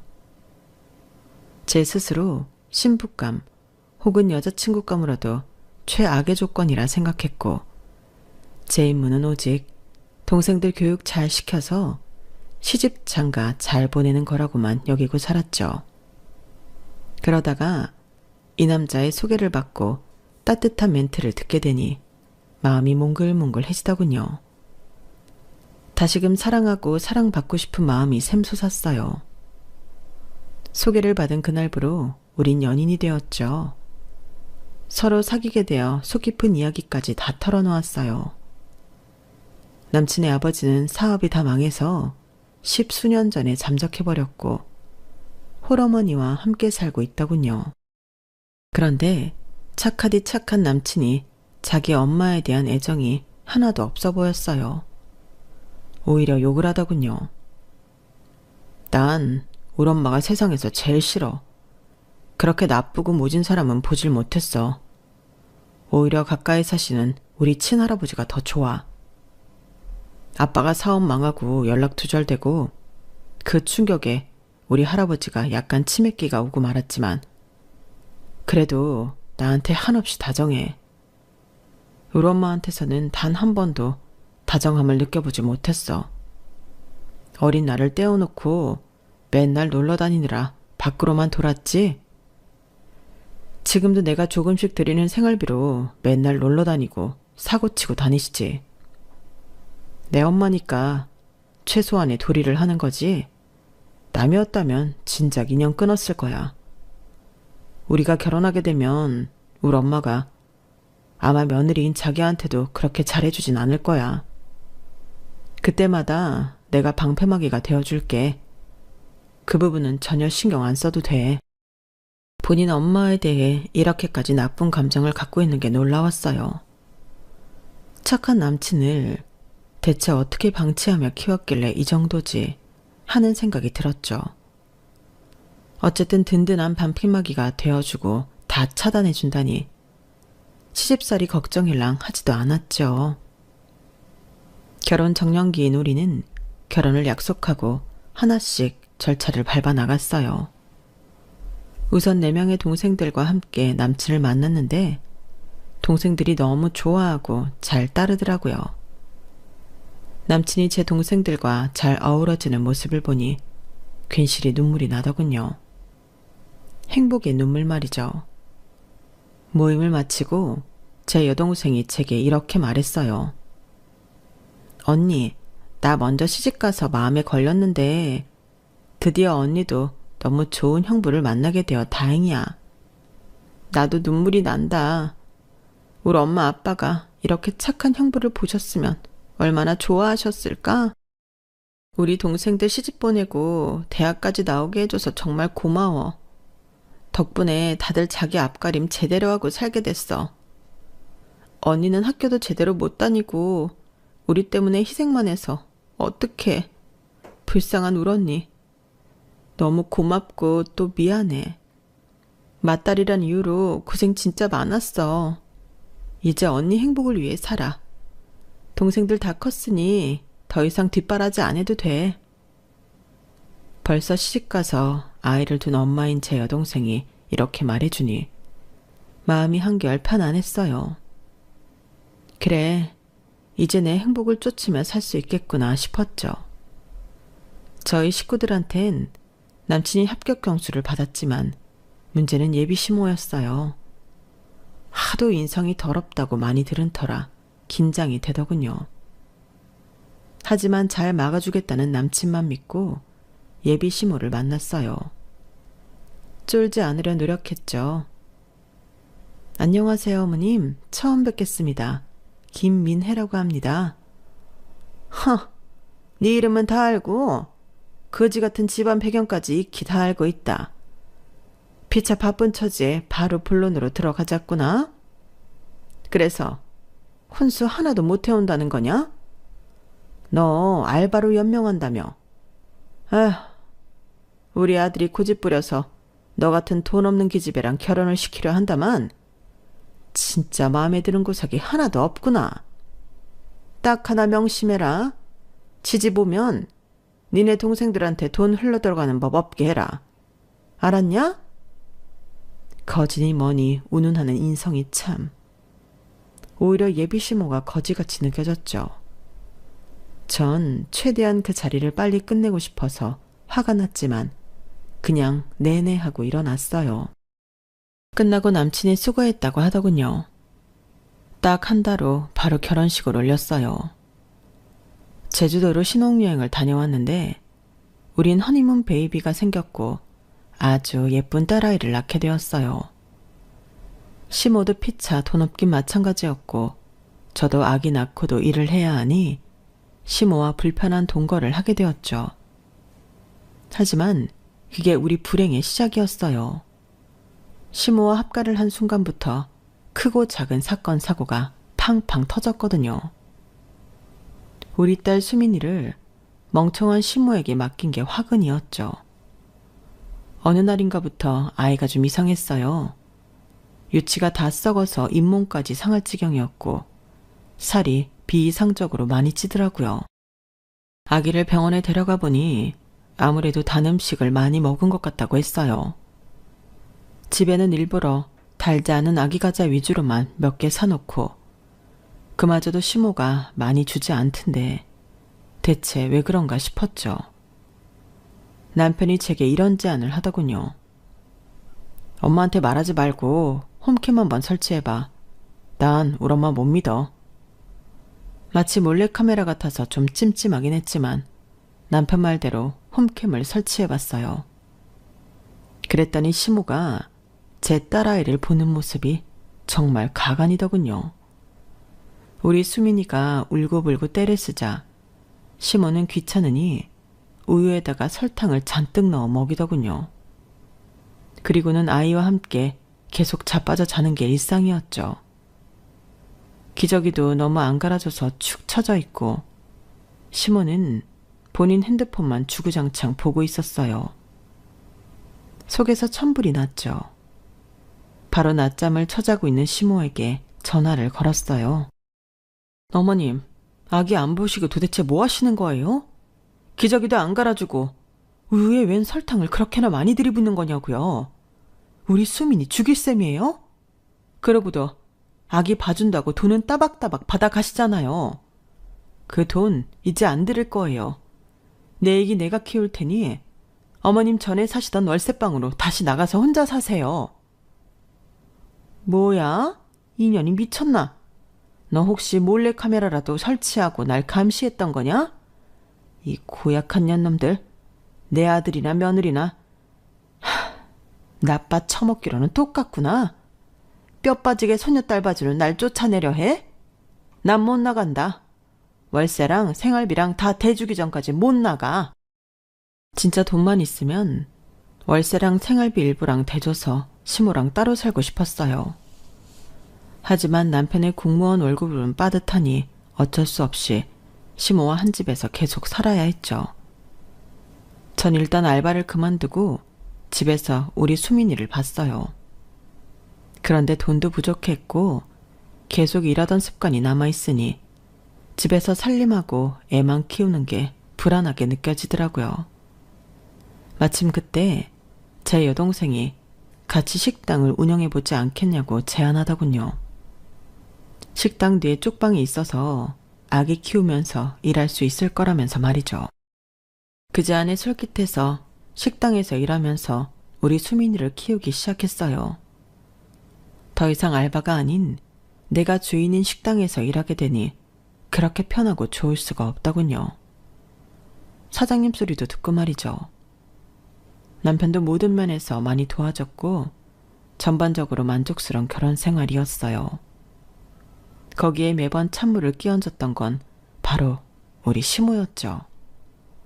맨날 동네 할매들과 화투를 치다가 판이 커져 일명 하우스에까지 다니는 것 같았어요. 저와 제 남편이 모르던 도박빚이 점점 늘어나고 집으로 빚쟁이들이 찾아오기 시작했죠. 당장 문 열어! 주말 밤에 갑자기 누군가 우리 반지 앞방 문을 발로 차기 시작했어요. 너무 무서웠지만 다행히 남편이 나서주었죠. 누구셔? 누군데 남의 집 문을 열라고 해? 그러는 넌 누군데? 너 이말자 아들이냐? 당신 엄마가 신체 포기각서까지 쓰고 내 돈 꿀꺽했는데 내가 가만히 있을 줄 알았어? 그 돈 다 받을 때까지 안 갈 테니까 그리 알아. 남편은 경찰을 부르려 했어요. 그랬더니 시모가 말리더군요. 아유 아들아, 나 화투 치고 다니는 거 경찰에 알면 나 깜빵 간다. 그냥 저 사람들 돈 줘서 보내는 게 나을 것 같아. 뭐요? 엄마, 대체 얼마나 빚지고 다녔는데요? 얼마 안 돼. 딱 3천. 며느리인 저도 엄청나게 화가 났는데 아들인 제 남편은 오죽했을까요? 남편이 그렇게 화를 내는 모습은 처음 봤어요. 뭐라고요, 엄마? 미쳤어요? 지금까지 내가 빚 갚아드린 게 얼마예요? 제발 정신 좀 차리세요. 사고 좀 그만 치시라고요. 남편이 울부짖으며 고통스러워했지만 차마 경찰은 부르지 못하고 문 밖으로 나가 그 사람들과 쇼부를 보더군요. 넘겨받은 자료를 보고는 어쩔 수 없이 대출까지 받아 그 금액을 갚아줬죠. 시모의 도박 습관이 좀 잠잠해지나 싶었는데 이젠 그 나쁜 습관이 술로 이어지더군요. 제가 동생과 운영하는 식당에 시모가 자기 친구들을 몽땅 데려와 음식 먹고 술 마시고 자기 집처럼 행동했어요. 시모의 친구들도 시모만큼이나 아나무인인 사람들이더군요. 아주 상식 이하의 사람들이었죠. 남자분, 거기에 소변 보시면 안 되죠. 아무리 취하셨어도 정신 차리세요. 자, 다들 많이 드셨으니 이제 집에들 돌아가세요. 저희 내일 또 장사해야 하니 얼른 치우고 들어가야 해요. 야 며느리야, 이 시애미 친구들한테 너무 불친절한 거 아니니? 이 시애미 얼굴에 먹칠을 해도 유분수지. 이제 화투 칠 돈도 안 대주면서 먹는 것도 못 먹게 한단 말이냐? 내 참 서러워서 어디 살겠나. 그렇게 내가 싫으면 내 아들이랑 이혼해. 내 아들 부잣집 여자한테 재혼시키려니까. 어머님이 진 도박비 3천만 원 갚느라 저희 부부 눈코 뜰 새 없이 바쁘게 일하고 남편 투자까지 뛰는 거 안 보이세요? 이게 다 어머님 때문이라고요. 저도 이혼하고 싶은 마음이 굴뚝 같아요. 저도 부잣집 시대 가져보고 싶다고요. 제 여동생이랑 같이 운영하는 식당에 와서 이렇게 깽판 부리고 싶으세요? 제발 나이 드셨으면 나이 값을 좀 하세요. 얼른 다들 일어나세요. 저희 문 닫습니다. 시모와 그 지랄 맞은 친구들은 얼굴이 울그락불그락 하면서 나가더군요. 식당 일도 고되고 아이까지 봐야 하니 심신이 다 지쳐버렸어요. 집에 돌아와 남편에게 하소연하며 엉엉 울어버렸죠. 남편이 가까스로 달래줘서 또 넘어갈 수 있었네요. 착한 남편만 보면 이혼할 이유가 전혀 없었기에 그냥 그 상태로 또 살아갈 수밖에 없었죠. 돈 없는 사람에게 선택지는 정말 좁았어요. 대신 남편과 저, 그리고 우리 딸 수민이는 시모를 거의 투명인간 취급하며 살았어요. 오히려 가까이 사시는 남편의 할아버지 댁에 자주 찾아갔죠. 경증에 치매기가 있었기에 보호가 좀 필요하기도 했고요. 시할아버지 댁에 다녀올 때마다 할아버지가 자기 아버지와 꼭 닮았다며 남편은 아빠 보고 싶다고 눈시울을 적시곤 했어요. 우리 엄마 성격이 저 지경이니 난 우리 아빠만 보고 살아왔는데 사업이 폭삭 망해버려서 연락이 끊기고 말았네. 제발 한 번만이라도 아빠를 다시 만나고 싶어. 그 마음을 너무 잘 이해할 수 있었죠. 저도 이제는 볼 수 없는 엄마 아빠가 미치도록 그리울 때가 있으니까요. 하물며 시부는 소식이 끊기긴 했지만 아직 살아계신 것 같으니 더더욱 그리웠겠죠. 맨날 놀고 먹는 시모에게 용돈을 빠듯하게 주자 시모는 그저 돈에만 혈안이 돼 있었어요. 어디서 돈 빼먹을 것 없나 눈알을 굴리며 찾는 것 같았죠. 못돼 처먹은 시모의 레이더망에 걸린 건 바로 시할아버지였어요. 올해 79세로 팔순을 앞둔 시할아버지에겐 아주 오래되고 조그만 아파트 한 채가 있었거든요. 결국 시모는 치매기가 있던 시할아버지를 꼬드겨 팔순 잔치를 며칠 안 남기고 결국 그 아파트를 팔아먹더이다. 더 악마 같은 건 매매 대금을 본인이 꿀꺽하고 시할아버지를 양로원으로 보내버린 거였어요. 이 사실을 다 알게 된 저는 너무 놀라 희죽거리던 시모에게 항의했어요. 어머님, 진짜 미치신 거 아니에요? 불쌍한 시할아버님을 양로원으로 보내고 아파트 판돈까지 가로채신 거예요? 진짜 악마가 따로 없네요. 그러고도 지금 웃음이 나와요? 내가 그 할배를 어디 버렸냐? 내 남편. 그러니까 그 할배 아들도 연락 끊고 안 보고 사는데 며느리인 내가 챙겨줘야 할 의무라도 있냐? 그리고 어디 버리는 것보다 낫잖냐? 그 돈 내가 잘 활용해서 몇 배로 불려서 양로원에 있는 우리 시아버지 만난 거 사드리면 되잖아. 아파트 판돈이 든 통장을 보며 엄청나게 행복해하는 시모가 정말 혐오스러웠어요. 전 보다 못해 시할아버지를 저희 집으로 다시 모시고 왔죠. 그랬더니 당장 다음 날 정말 놀라운 일이 벌어졌어요. 연락이 끊겼던 시부가 집으로 찾아온 거였어요. 주말이었기에 다들 집에 있었는데 남편도 놀라긴 마찬가지였죠. 아니 아버지, 어디 갔다 이제 오신 거예요? 제가 얼마나 찾았다고요? 미안하다 성혁아. 너무 늦게 찾아와서 정말 미안해. 내 아들 너무 보고 싶고 안고 싶었다. 그깟 자존심이 뭐라고. 최대한 기반이 갖춰진 다음에 네 앞에 다시 나타나고 싶었어.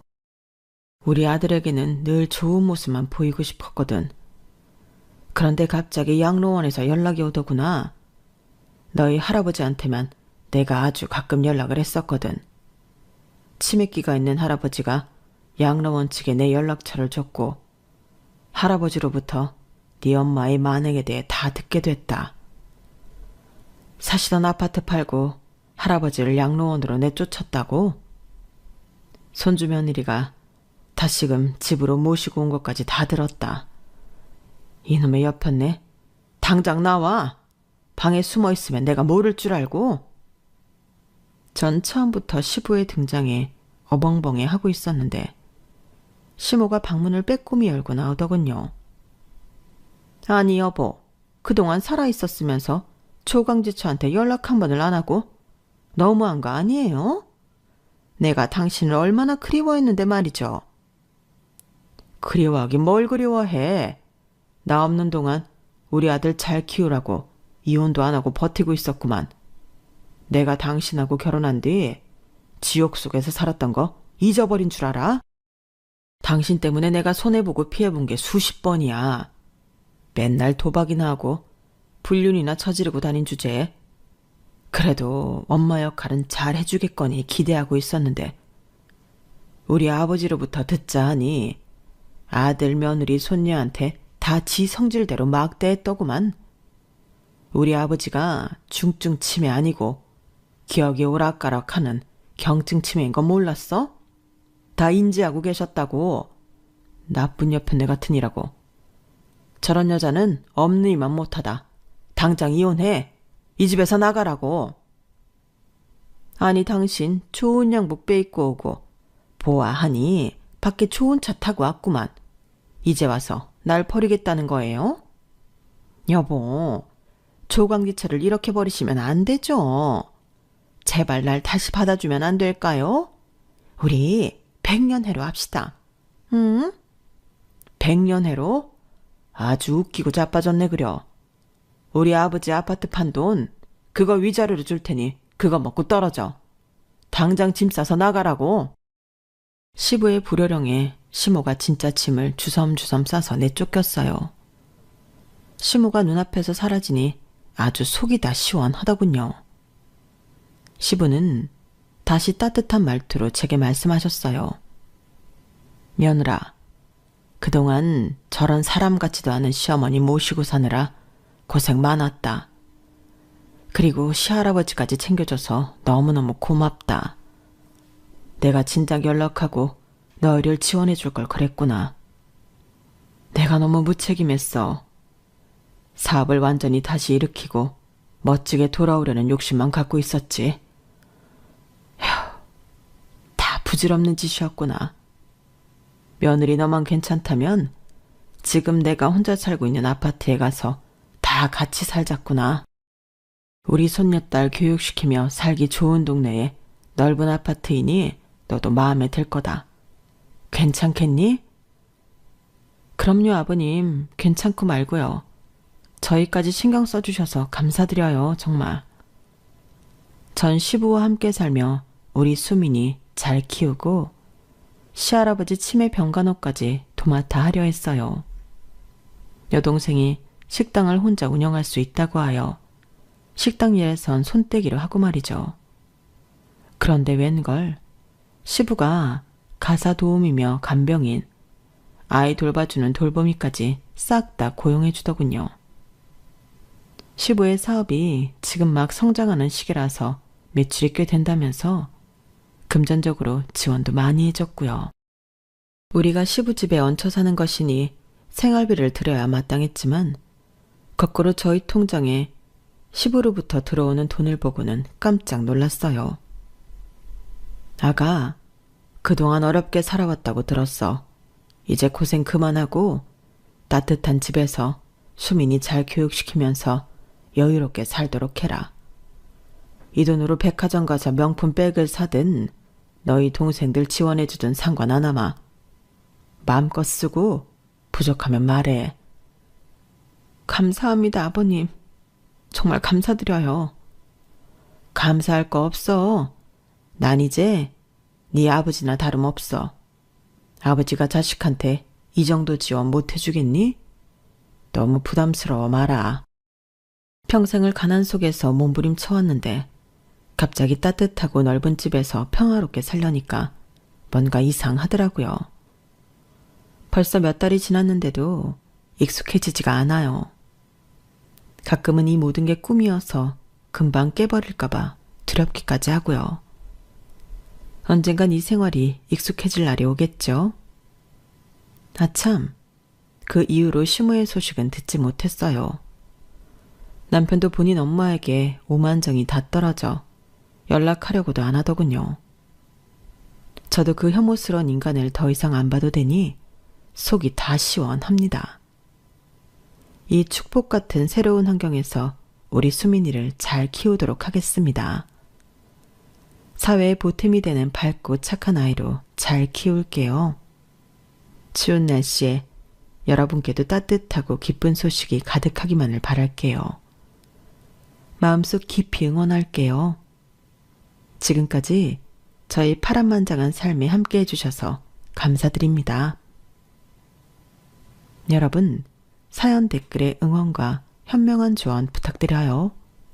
좋아요와 구독은 저에게 큰 힘이 됩니다. 오늘도 좋은 일 가득하세요.